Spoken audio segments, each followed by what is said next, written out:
اب کتاب کے صفحہ نمبر 46 پہ آ جائے، روزے کی اہمیت۔ روزہ بہت اہم بدنی عبادت ہے، ہر مذہب میں روزے کا تصور موجود ہے۔ روزہ انسانی بھائی چارے اور ہمدردی کا جذبہ پیدا کرتا ہے۔ رمضان کو ہمدردی کا مہینہ قرار دیا گیا ہے۔ کیوں مہینہ قرار دیا گیا ہے؟ یعنی روزے رکھنے سے انسان کو بھوکوں اور پیاسوں کی تکالیف کا احساس ہوتا ہے اور ان کے لیے ہمدردی کا جذبہ پیدا ہوتا ہے۔ روزہ جسمانی صحت کو درست رکھتا اور اسی بیماریوں سے بچاتا ہے۔ روزہ دار کے لیے اللہ تعالیٰ نے بہت اجر رکھا ہے۔ حضور صلی اللہ علیہ وآلہ وسلم نے فرمایا کہ اللہ تعالیٰ کا ارشاد ہے، روزہ میرے لیے ہے اور میں خود اس کا بدلہ دوں گا۔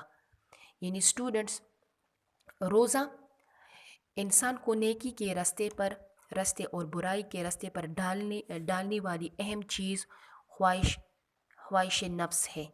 یعنی خواہشات اگر اللہ تعالیٰ کی ہدایت کے تابع رہیں تو انسان کی انفرادی اور اجتماعی خوبیوں کی فروغ کا سبب بنتی ہے، لیکن اسٹوڈنٹس جب خواہشات نفسانی ہدایت ربانی کے تابع نہیں رہتی تو انسان کو حیوانی سطح سے بھی گرا دیتی ہے۔ روزے کا اصل مقصد اسٹوڈنٹس انسان کی خواہشات کو احکام الہی کے تابع کر کے اسے متقی بنانا ہے۔ جو شخص ہر سال اللہ تعالیٰ کی خوشنودی کے خاطر پورا مہینہ اپنی بنیادی خواہشات پر قابو پانے کی مشق کامیابی سے مکمل کر لے تو اسے ضبط نفس کی وہ قوت حاصل ہو جاتی ہے جس سے وہ شیطان کی ہر ترغیب کا آسانی سے مقابلہ کر سکتا ہے۔ جس طرح ایک اور جگہ اللہ تعالیٰ حضور کریم صلی اللہ علیہ وآلہ وسلم نے ارشاد فرمایا کہ روزہ دار کی دعا اللہ تعالیٰ قبول فرماتا ہے۔ حدیث شریف میں ہے کہ جنت کے 8 دروازے ہیں، جن میں سے ایک دروازے کا نام ریان ہے، جس سے صرف روزہ دار داخل ہوں گے۔ یعنی اسٹوڈنٹ جنت کے 8 دروازے ہیں اور ایک دروازہ ایسا ہے جس کا نام کیا ہے؟ ریان ہے، جس سے صرف روزہ دار جو ہے وہ داخل ہوں گے۔ یعنی قرآن و حدیث میں روزے کی بہت زیادہ اہمیت اور فضیلت بیان ہوئی ہے۔ اب دیکھیے رمضان المبارک کی برکتیں، اسی طرح روزوں کا بہت زیادہ اسٹوڈنٹ ثواب بھی ہے۔ یعنی جو روزے نبی اکرم صلی اللہ علیہ وآلہ وسلم کے قول کے مطابق ایمان اور احتساب کے ساتھ رکھے جائیں، ان کے ثواب کا اندازہ بہت سے حدیثوں سے ہم لگا سکتے ہیں۔ یعنی ایک حدیث میں ہے، آدمی کے ہر عمل کا ثواب اللہ تعالیٰ کے ہاں 10 گنا سے لے کر 100 گنا تک 700 گنا تک ہو جاتا ہے، لیکن روزے کی تو بات ہی کچھ اور ہے۔ اللہ تعالیٰ فرماتا ہے، مگر روزہ تو خاص میرے لیے ہے، اس لیے اس کا ثواب بھی میں اپنی ہی مرضی سے جتنا چاہوں گا دوں گا۔ یعنی اسٹوڈنٹس روزے کی بہت زیادہ فضیلت اور اہمیت قرآن اور حدیث میں بیان ہوئی ہے۔ اب نیکسٹ ٹاپک جو ہے رمضان المبارک کی برکتیں۔ رمضان کا مہینہ سب مہینوں سے افضل اور برکت والا ہے۔ اس مہینے میں ثواب بڑھ جاتا ہے۔ ایک فرض ادا کرنے کا ثواب 70 فرض ادا کرنے کے برابر اور ایک نفل ادا کرنے کا ثواب ایک فرض ادا کرنے کے برابر ہو جاتا ہے۔ یعنی دیکھیے رمضان کا مہینہ جو ہے یہ تمام مہینوں سے افضل اور برکت والا مہینہ ہے۔ اس مہینے میں مومن کا رزق بڑھ جاتا ہے اور اسی مہینے میں قرآن مجید نازل کیا گیا۔ رمضان المبارک میں ایک رات ایسی ہے جو 1000 مہینوں سے افضل ہے، جیسے کہ قرآن مجید کے سورۃ القدر میں اللہ تعالیٰ کا ارشاد ربانی ہے، بے شک ہم نے اس قرآن کو شب قدر میں نازل کیا اور تمہیں کیا معلوم کہ شب قدر کیا ہے؟ شب قدر 1000 مہینوں سے بہتر رات ہے۔ اس رات ملائکہ اور روح الامین اللہ تعالیٰ کے حکم سے اترتی ہیں، سلامتی ہے رات طلوع فجر تک۔ یعنی اسٹوڈنٹ رمضان المبارک کا مہینہ برکتوں کا مہینہ ہے، تمام مہینوں سے افضل مہینہ ہے۔ اسی مہینے میں مومن کا رزق بڑھ بھی جاتا ہے، اور اسی مہینے میں سب سے بڑی بات تو یہ ہے اسٹوڈنٹس کے رمضان کے مہینے میں قرآن مجید بھی نازل کیا گیا۔ رمضان المبارک کے مہینے میں ایک رات ایسی ہے جو 1000 مہینوں سے افضل ہے، جو کون سی رات ہے؟ شب قدر۔ سمجھ آ رہی ہے نا؟ یعنی اسٹوڈنٹس رمضان المبارک کا جو مہینہ ہے یہ برکتوں کا مہینہ ہے۔ اب نیکسٹ پیراگراف کی طرف آ جائیں۔ اب صفحہ نمبر 47 پہ آ جائے۔ یعنی اس سے پہلے ہم نے جس ٹاپک کے بارے میں پڑھا، یعنی رمضان جو ہے برکتوں کا مہینہ ہے، تمام مہینوں میں افضل مہینہ ہے۔ یعنی رمضان المبارک میں قرآن مجید بھی نازل کیا گیا، جس طرح قرآن مجید میں اللہ تعالیٰ کا ارشاد بھی ہے کہ مہینہ رمضان کا ہے جس میں نازل ہوا قرآن ہدایت ہے واسطے لوگوں کی اور دلیل روشن، سو جو کوئی پائے تم میں سے اس مہینے کو تو ضرور روزے رکھے اس کے۔ یعنی اسٹوڈنٹس اس سے ظاہر ہوتا ہے کہ قرآن اور رمضان کا آپس میں بڑا گہرا تعلق ہے۔ قرآن کے مضامین انسان کی ہدایت اور رہنمائی کا ذریعہ ہے، اور یہ ہدایت اور رہنمائی حاصل کرنے کی اولین شرط تقوی ہے، جو انسان میں روزے کے ذریعے نشوونما پاتی ہے۔ اس لیے رمضان میں قرآن کے شب اور روز تلاوت پر بڑا زور دیا گیا ہے، اور اس کا بے انتہا اجر اور ثواب بیان کیا گیا ہے، اور نماز تراویح کی بھی یہی عرض ہے۔ اب نیکسٹ پیراگراف کی طرف دیکھیں۔ روزہ دار کے لیے انعامات۔ روزہ دار کے لیے اللہ تعالیٰ کی طرف سے 5 انعامات مقرر کیے گئے ہیں۔ فرسٹ نمبر کیا ہے؟ روزہ داروں کے لیے جنت کو خاص طور پر سجایا جاتا ہے۔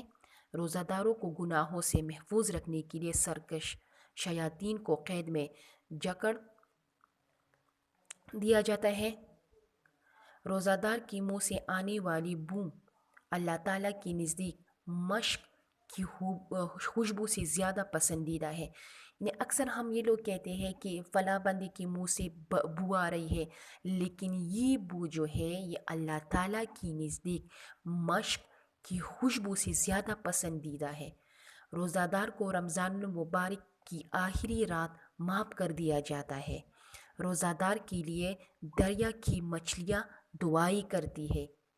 یعنی سمجھ آ رہی ہے نا؟ روزہ دار کے لیے یہ اللہ تعالیٰ کے 5 بڑے بڑے انعامات ہیں۔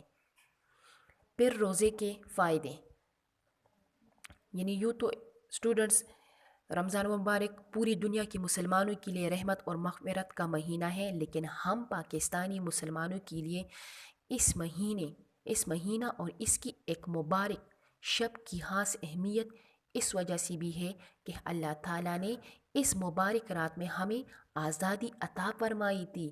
رمضان کی 27ویں شب کو پاکستان کی تشکیل گویا اس حقیقت کی طرف اشارہ تھا کہ اس مملکت میں اسی کتاب مقدس کا نظام زندگی نافذ کیا جائے جو اس مبارک شب میں نازل ہوئی، اور ہم نے پاکستان کا مطالبہ کیا بھی اسی غرض سے تھا کہ یہاں اسلامی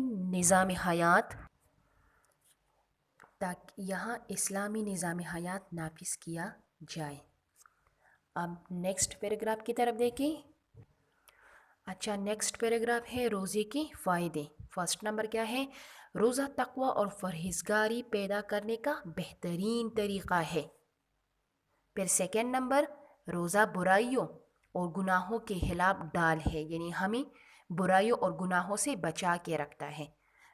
پھر کیا ہے؟ روزہ رکھنے سے انسان کی دل میں اللہ تعالیٰ کے شاہد ہونے کا ایمان پختہ ہو جاتا ہے۔ روزہ رکھنے سے انسان اپنی بھوک، پیاس، زبان اور نفسانی خواہشات کو قابو رکھنے کی مشق کرتا ہے۔ روزہ رکھنے سے انسانی صحت پر مثبت اثرات مرتب ہوتے ہیں۔ پھر کیا ہے؟ حدیث شریف میں ہے کہ جس نے ایمان اور یقین کے ساتھ رمضان کے روزے رکھے اس کے تمام پچھلے گناہ معاف کر دی جاتی ہیں۔ یعنی اسٹوڈنٹس یہ روزے کے فائدے ہیں۔ نیچے دیکھیں، رمضان کے روزے 2 ہجری میں فرض ہوئے. کون سی ہجری میں فرض ہوئے ہیں؟ 2 ہجری میں فرض ہوئے. حدیث شریف میں ہے انسان کی ہر عمل کا بدلہ فرشتوں کے ذریعے دیا جاتا ہے سوائے روزے کے، جس کا بدلہ خود اللہ تعالیٰ دے گا. کیونکہ روزہ ہم اللہ تعالیٰ کے لیے رکھتے ہیں تو اس کا بدلہ بھی خود اللہ تعالیٰ ہی دے گا.